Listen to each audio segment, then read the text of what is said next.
What's up guys? Ayan, magre-react tayo guys sa trending ngayon na 500 pesos Noche Buena raw. Nagsabi raw yung DTI Undersecretary yata yun o Secretary. Ayan, para sa akin guys, mag-opinion lang ako doon. Para sa akin, siguro kung Katoliko siya, yung nagpapasko, yung secretary na yon, siguro yung sinasabi niya para lang sa mga nagpapasko, para sa mga Kristiyanong nagpapasko lang. Pero para sa akin, abang kasi nasa gobyerno ka, nagtatrabaho ka dyan, dapat neutral ka. Kasi hindi lang Katoliko yung nasa gobyerno, may mga ibang reliyon na hindi naman nagpapasko, wala nga silang Noche Buena kasi hindi naman nila sineselebrate yung ganon. So dapat nanahimik na lang siya or naging isolated na lang yung pagkasabi niya para sa mga nagpapasko lang, 'di ba? Ganun na lang, pasensya na. Ito ganun na lang sasabihin niya, opinion ko 'to. 'Di ba? Kung talagang mahirap tayo, wala tayong pang Noche Buena, pwede na siguro yung 500, 'di ba?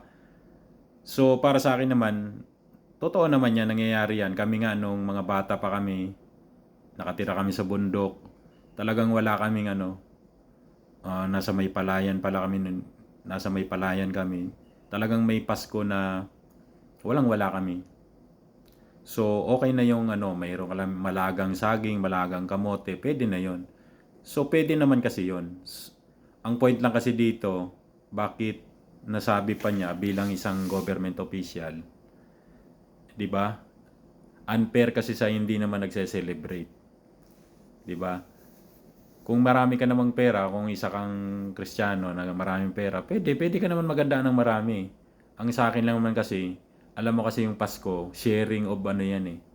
Sharing of foods. Hindi naman yan pasiklaban tayo sa mga kapitbahay na natin na masarap tong niluto namin, ham, spaghetti, mga manok, mga baka, bulalo, etc.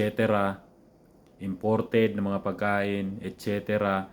So, hindi naman kasi painggitan yung Noche Buena natin, guys. Ito, ma-celebrate lang natin yung kapanganakan ni Kristo. Okay na masaya tayo sa puso natin. Sinishare natin yung mga pagkain o yung yaman natin. Masaya na tayo. Yun lang marere ako doon, guys. Next time na lang yung mga nasa government, be fair. Wag nang magsasalita na hindi pangkalahatan para sa akin na. Yung alba, kung sasabihin mo lang to para sa mga Kristiyanong nagpapasko, 'di ba? Kasi parang ang dating kasi niyan, paano naman talaga yung mahirap na tao, nakikita nila